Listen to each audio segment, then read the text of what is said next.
By working together we can achieve a lot more than we can by trying to do it all ourselves. And by working together we also gain so much more insight and knowledge and experience.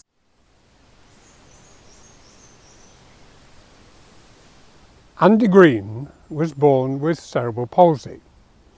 His parents were told he would never walk, talk, and he would spend the rest of his life in a wheelchair. We were basically taken into the staff room where all the nurses make the cups of coffee and everything. The consultant came in and said, "You'll be lucky if he's not a vegetable. He's never going to walk, he's never going to talk. You better get prepared for it. Basically, you're going to need to set your lives up around Andy and his needs." The problem is, nobody told Andy this. So he had different ideas. I do believe that limitations are often self-imposed, so if we believe something to be true, it is true, and similarly if we don't know about something, it can't limit us. So as parents we just decided that we would make the best of it and do our best to help him get along in life, didn't we? We just said to him, you can do whatever you want to do, just like everybody else, but you've got to work so much harder than everybody else. My parents always brought me up on the basis that practice makes perfect, and they kind of didn't let me give up very easily. It's like we said, if you can't do it the first time, just try again. You know, just because you don't manage it the first time doesn't mean say it's never going to happen. But there were situations where I got really tired very quickly, and it got emotionally exhausting for me. Despite the challenges, Andy did well at school and went on to college to take A-levels in maths and physics and study computer science.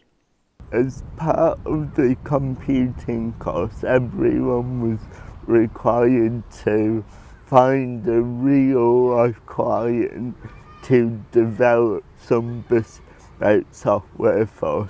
Andy turned to his old school, Humberston Academy, where he was volunteering on the sports enrichment programme. I worked at Humberston Academy as their sports enrichment officer. My role was largely based on participation in sports for all learners, and we obviously needed a way of measuring the impact of that. So we used to run clubs, fixtures, inter-house competitions, events. We had a lot of things going on, and we needed something other than paper registers from all the members of staff running different bits and pieces. I knew that Andy was a little bit savvy with his computer skills, so I had a meeting with him to see kind of what he could do for us and how he could develop something potentially for us to measure what we was doing and kind of have everything online. Throughout probably 6 months I worked with Humberston to develop this software to their exact requirement. It had a huge impact. You know, we had iPad scanners and it was all automatic, and we had a live system so we could see everything, we could see the averages. Humberston Academy is part of the David Ross Education Trust as well, so from that we kind of piloted it, and then I took it to Shane Ward, who's the sports enrichment manager for the trust, and the software then developed from there really and rolled out across all 10 academies. It kind of opened my eyes as to how big the market was for bespoke software. Encouraged by this success, Andy went on to develop solutions for other clients and now runs a successful business in bespoke software. Developing a successful business will be enough for most people, but not for Andy.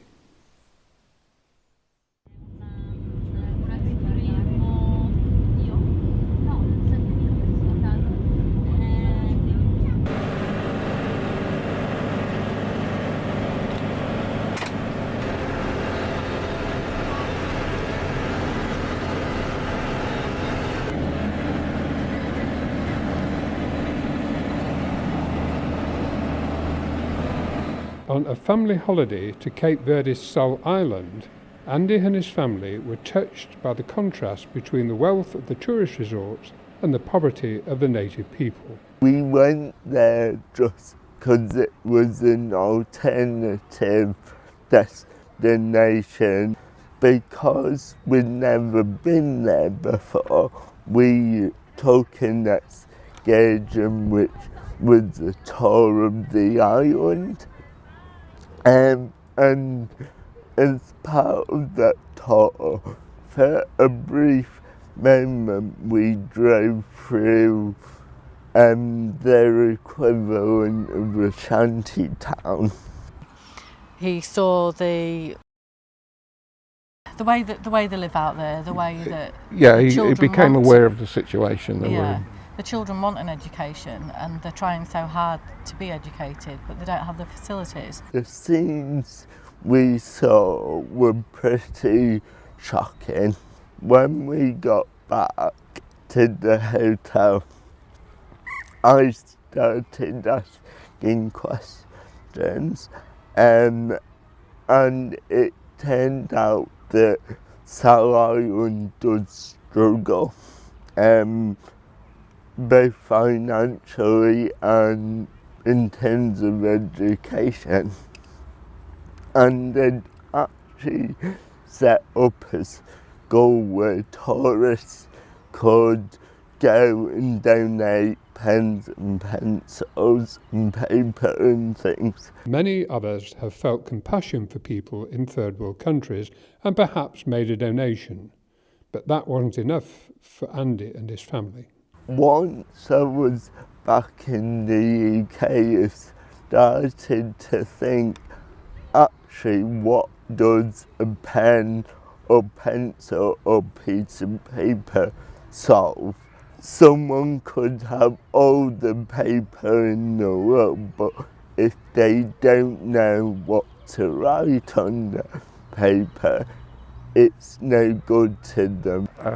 Andy's condition has made him a thinker. It's made him aware of other people's disabilities and problems and everything, and so it's made him want to, he knows he can achieve things if he tries hard, so I think he wants to pass that ethos across to everybody else. I thought, well, what can we do to make things better and to actually improve the situation? And that was when I had the idea for Counting Hope.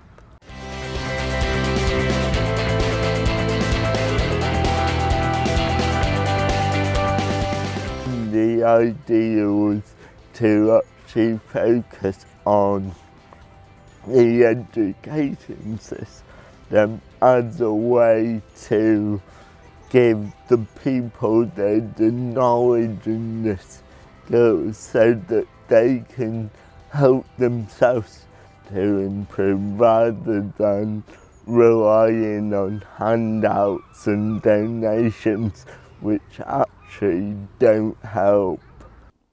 Andy set up a charity to benefit the islanders with the help of the Nell. Well, we looked at obviously all the paperwork we looked at together to get a form of words that actually suited the sort of work that Andy and the charity wanted to achieve. It's called a charitably incorporated organisation, which allows them to trade as well as ask for funding. Yeah, I think it's very ambitious, and to do something internationally is not something that a lot of charities will take on. Particularly, it's not a huge charity by any stretch of the imagination. So yeah, I think it's a really ambitious and worthwhile thing to do. Once we started to talk to the locals a bit more, we began to see a bigger picture emerging, and we realised that education perhaps wasn't the starting point. A lot of families lived in so much poverty that they struggled to feed themselves and their family. We were chatting to a tour guide one day, and he told us that actually some parents got so desperate that they had to allow their children to basically prostitute their children, allowing their children to be basically sex workers was a way for them to get income and feed their family.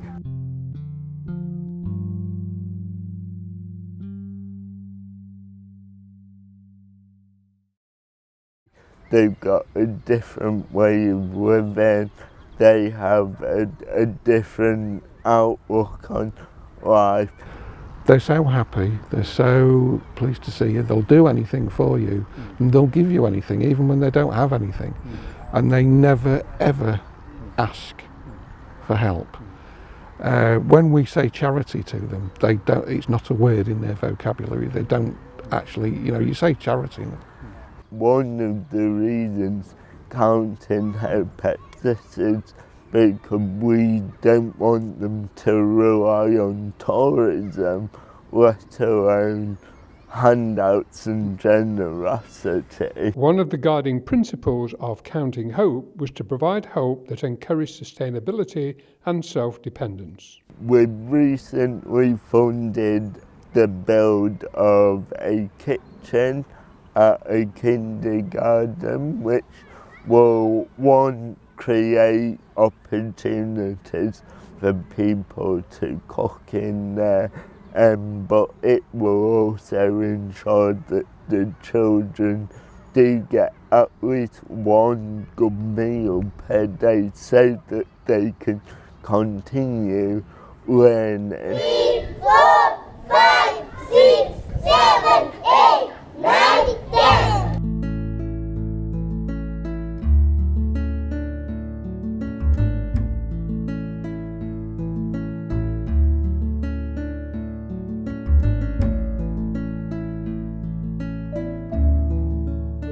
He's taken the mantra we gave him. He's taken the, what we said to him all those years, and he's just taken it to the extreme, like he does with everything. And there's just no stopping the guy. The first obstacle many getting on stage. Isn't it amazing though what a little help can do for someone, how a little help can make all the difference? By working together we can achieve a lot more than we can by trying to do it all ourselves. The future looks bright for Andy's business and charitable activities, and in his personal life he's starting a new chapter with his partner Rebecca. I've known him since November 2017, so it's just over a year now. We met online, and then we just hit it off from there really got along. It's quite funny, and then I found out that he does a lot of volunteering, he's got his own business, and it just went off from there really. We've bought a bungalow in Waltham now, so we're just waiting for all of that to go through.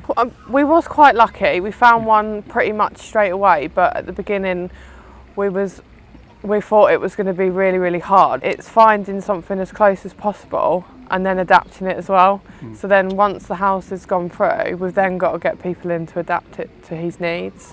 Yeah, it was a bit of a shock, wasn't it? We sort of expected he'd never leave, although that's probably an unrealistic thought. Yeah, I think secretly you think, he's going to be with us, under our roof, under our care forever, and he's just, this is the next stage in his life and everything. But I think we've both found it very difficult. We both found it difficult to let go, to let him do his own thing.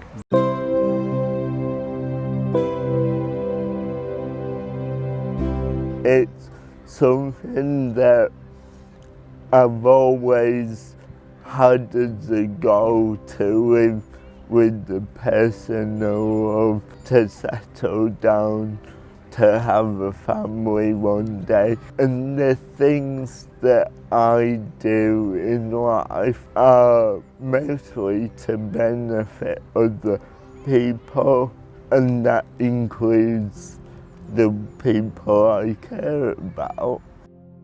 If you have been affected by any of the issues raised in this programme, you can get help from your GP, or you can contact the Samaritans on 116 123.